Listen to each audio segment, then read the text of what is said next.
Now let's look at the bugs.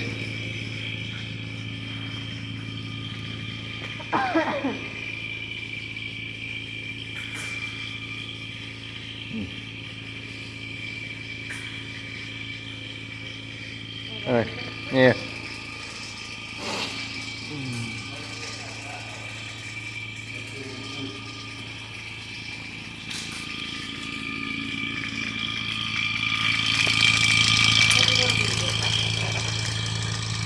Oh yeah, these bugs.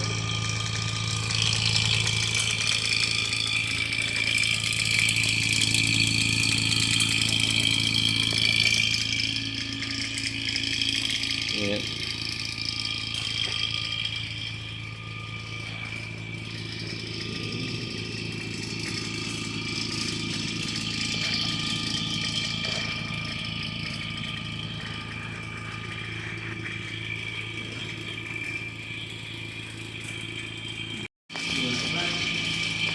Working on the tractor trying to get the AC. This is the tractor that I used last time.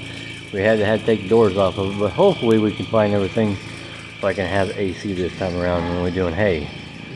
So that would be kind of interesting and good if we can have AC in this thing this time around. That's what we're working on right now. Thank you guys for watching my channel. Thanks for new subscribers. Anybody want a shout out, let me know. Write your comment down, name who wants me to shout out to them. But thank you guys all for watching my channel, supporting it. Thank you all. Have a good day.